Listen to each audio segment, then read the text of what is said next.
Every family has a rhythm, a quiet understanding of who comforts whom, who carries the weight, and who is allowed to rest.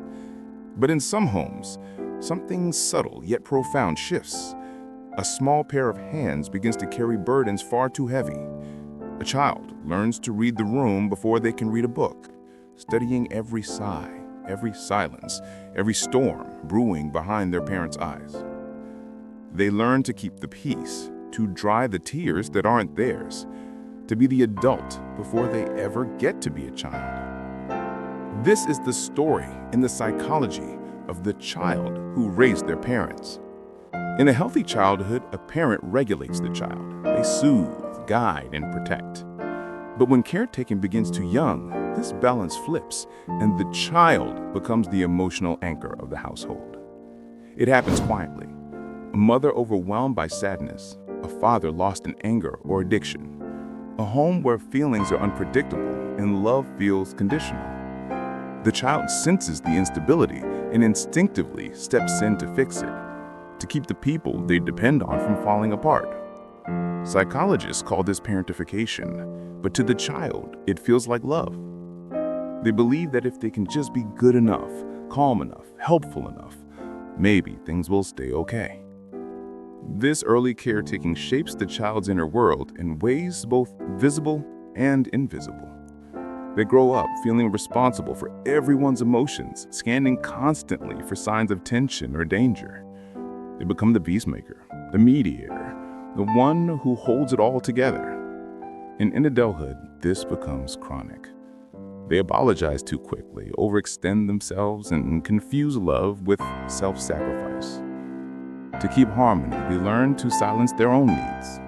Sadness, anger, even joy, all are muted if they might disrupt the fragile peace. Later in life, they might not know how to feel. They might describe themselves as numb or fine, because real vulnerability once felt dangerous. On the surface, they seem mature, independent, and composed, the strong one. But that strength was never choice. It was armor. Inside, they often feel invisible and tired, carrying an exhaustion that started in childhood.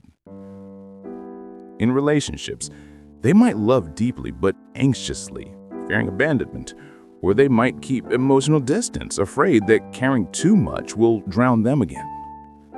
They crave closeness, yet associate it with duty and pain. No child chooses this role. They step into it out of instinct, a deep biological drive to keep their attachment figure safe. If my parent is okay, the child's subconscious believes, then I'll be okay too. Sometimes the parent isn't cruel, just wounded, overwhelmed, or unequipped. Generational trauma, mental illness, poverty, or loneliness can all create this imbalance. But regardless of the cause, the child's psyche carries the cost. Healing begins with understanding that the strong one was never supposed to be strong alone. It means recognizing that your worth is not measured by how much you can endure or fix. It's learning to receive care, to set boundaries, to ask for help without guilt. It's reparenting yourself, offering the tenderness and safety you once gave to others. Therapy, journaling, and safe relationships can help you reconnect with the child inside of you, the one who never got to be a child, the one who learned love as labor and now must learn love as rest.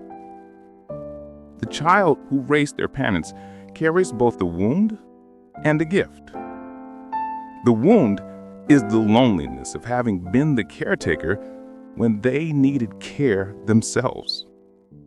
The gift is the deep empathy they developed, the ability to see pain, to hold space for others, to understand emotions most people run from. But that gift can only bloom when they finally learn this truth. You are allowed to be loved without earning it. You are allowed to be held without holding everyone else. You are allowed to put the armor down, because even the strongest ones deserve to rest. And even the child who raised their parents deserves at last to be raised with love.